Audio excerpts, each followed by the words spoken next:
Hello everyone, welcome to English for competitive and academic purpose. Today I want to start from rudimentary grammar. English subject beginning onwards, at which the time English grammar invention. Now I start rudimentary grammar. What it is called? Rudimentary grammar. A language is formed by words. ఏ భాష అయినా పదాలతో రూపొందించబడుతుంది. Words are formed by sounds. పదాలన్నీ శబ్దాలతో రూపొందించబడతాయి. The written form of these sounds are called letters. ఆ శబ్దాలని రాసి చూపిస్తే అక్షరాలు అంటారు. English language has 26 letters. ఆంగ్ల భాషలో 26 అక్షరాలు ఉన్నాయి. These 26 letters are called alphabet. Alphabet. నేను ఆ మాట 2 సార్లు అలా పలకటంలో నా ఉద్దేశం 26 అక్షరాలు కదా, ఆల్ఫాబెట్స్ అనొచ్చు అనుకుంటారేమో. అలా అనకూడదు. 26 అక్షరాలని 2 భాగాలుగా విభజించడం జరిగింది. This alphabet can be broadly divided into 2 parts. One, vowels. Second one, consonants. What is a vowel? Vowel means అచ్చు శబ్దము. 26 అక్షరాలని 2 భాగాలుగా విభజించడం జరిగింది. వ్యాకరణ శాస్త్రవేత్తలు, గ్రామర్ బుక్స్ రాసినటువంటి రైటర్స్, నా దగ్గర ఆక్స్ఫర్డ్ యూనివర్సిటీ దగ్గర నుంచి దాదాపు ఒక 12 మంది రాసినటువంటి గ్రామర్ బుక్స్ ఉన్నాయి. ఏ ఏరియాని బట్టి, ఇప్పుడు నేను ఉండేటువంటి గుంటూరు జిల్లా పొన్నూరు ఏరియాలో పిల్లలందరూ కూడా పల్లెటూర్ల వాళ్ళు, రిమోట్ ఏరియా నుంచి వస్తారు.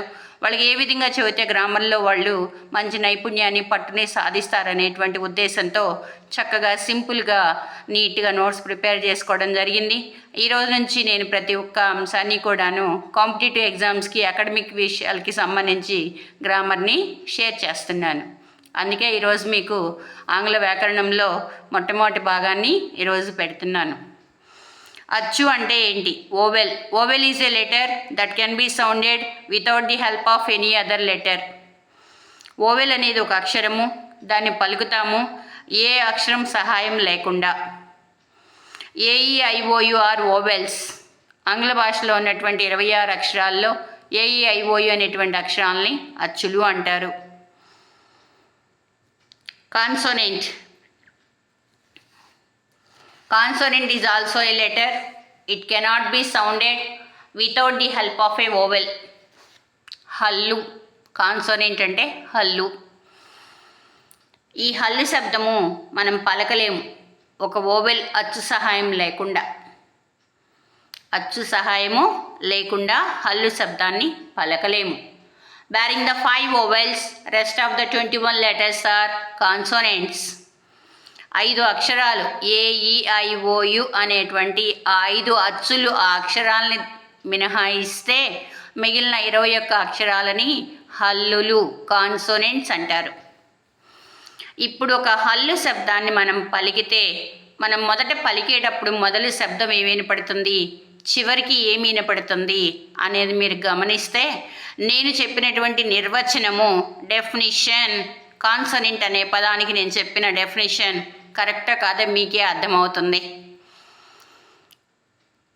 బి అనేటువంటి పదాన్ని దీర్ఘంగా కొంతసేపు పలికితే గనుక బీ అని స్టార్టింగ్లో బా శబ్దం వస్తుంది, తర్వాత ఈ శబ్దం వస్తుంది.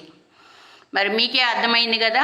హల్లు అనేటువంటి అక్షరాన్ని పలికేటప్పుడు మనకు అచ్చు సహాయం తప్పనిసరిగా కావాలి కాబట్టే వాటిని హల్లులు అన్నారని, ఏ అక్షర సహాయం లేకుండా పలికే వాటిని అచ్చులు అన్నారని మీకు తెలుసు కదా. మనకి ఉండటం 26 అక్షరాలే ఉన్నాయి, కానీ ఆ 26 అక్షరాల నుంచి మనం 44 శబ్దాలను తయారు చేయవచ్చు.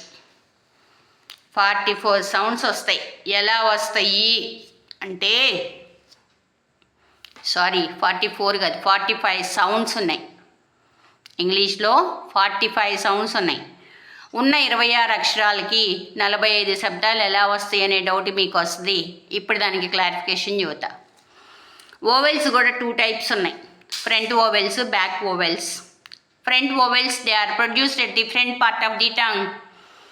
నాలుక యొక్క ముందు భాగంలో మనం ఏదైనా పలికేటప్పుడు, ఉచ్చరించేటప్పుడు, ప్రొనౌన్సియేషన్ చేసేటప్పుడు మీ లోపల నోట్లో ఉన్నటువంటి ఆర్గాన్స్, స్పీచ్ ఆర్గాన్స్, ఏ ఆర్గాన్ మనకి ఏ విధంగా సహాయపడుతుందని మీరు గమనించినట్లయితే ఏ, ఓ, యు ఈ 3 కూడా నాలుగు యొక్క ముందు భాగాన్ని మనకి పలకటం జరుగుతుంది.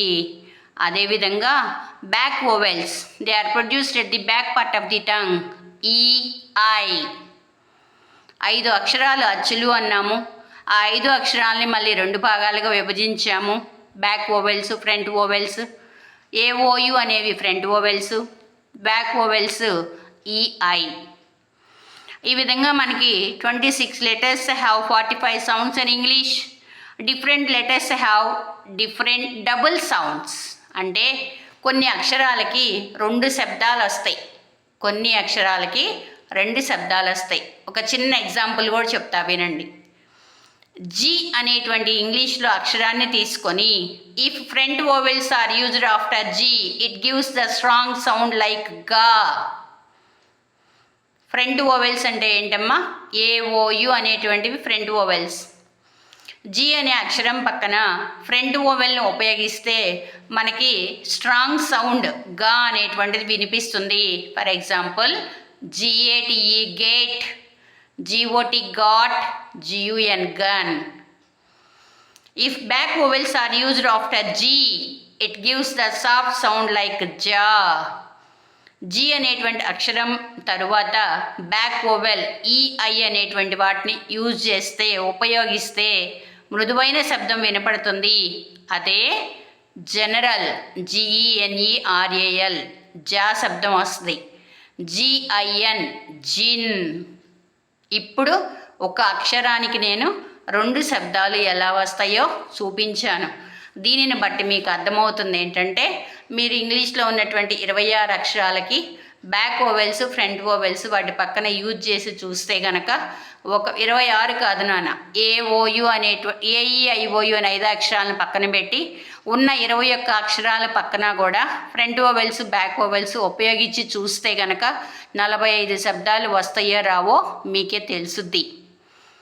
బజార్కి వెళ్ళి అరటిపండు తీసుకొని వచ్చి మీకు ఇస్తే ఒలుచుకొని తింటాం చేతవ్వాలమ్మా, అది కూడా ఒలిచి నోట్లో పెట్టండి అనేవాళ్ళు నాకు తెలిసి మీరు ఏమనుకున్నా సరే నేను బాధపడను, ఆలోచించను, పైకి రావటం చాలా కష్టం జీవితంలో.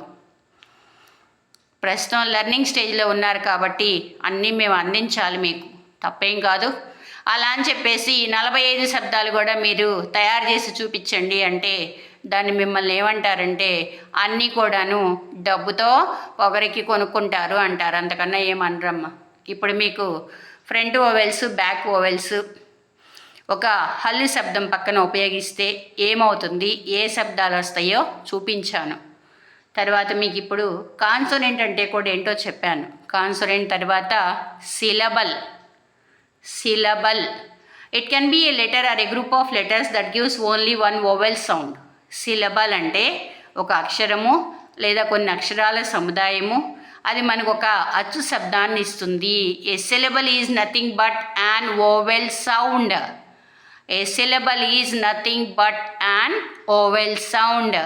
సిలబల్ అంటే ఏమీ కాదు, ఒక అచ్చు శబ్దము. A word may have 1, 2, 3 or more than 3 syllables. ఒక పదంలో 1, 2, 3 లేదా 3 కన్నా ఎక్కువ అచ్చు శబ్దాలు కూడా ఉండవచ్చు. తర్వాత syllables are of 2 types, open syllables, closed syllables. Open syllable definition: when the vowel in a syllable is not closed by a consonant, it is called an open syllable. It gives long sound. Once again I say to you the definition of the open syllable: when the vowel in a syllable is not closed by a consonant, it is called an open syllable. It gives long sound. ఒక అచ్చు శబ్దము మనం పలికేటప్పుడు చిట్ట చివరిలో మనకి హల్లు శబ్దంతో పూర్తి కాకుండా ఉంటే అలాంటి దాన్ని ఓపెన్ సిలబుల్ అంటారు. ఉదాహరణ చెప్పాలంటే గో, సో, ఇంకోటి రామ, ఇంకొక ఎగ్జాంపుల్ కావాలంటే Ravana. Next closed syllable. When a consonant closes a vowel in the syllable, it is called closed syllable. It gives a short sound. Once again I tell you the definition of closed syllable.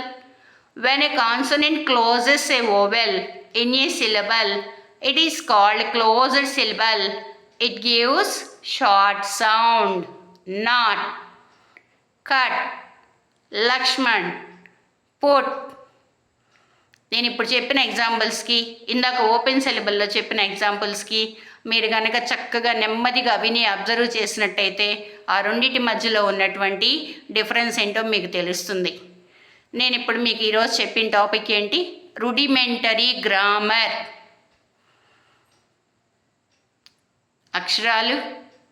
అక్షరాలు ఎన్ని parts ఉన్నాయి, వాటి definition, వాటి usage, తర్వాత syllables గురించి, దీని rudimentary grammar అంటారు. Tomorrow క్లాస్లో చెప్పేటప్పుడు మీకు ఫంక్షనల్ గ్రామర్, అది చాలా most important, the most important for academic and competitive spirit also. So all of you, bye for today.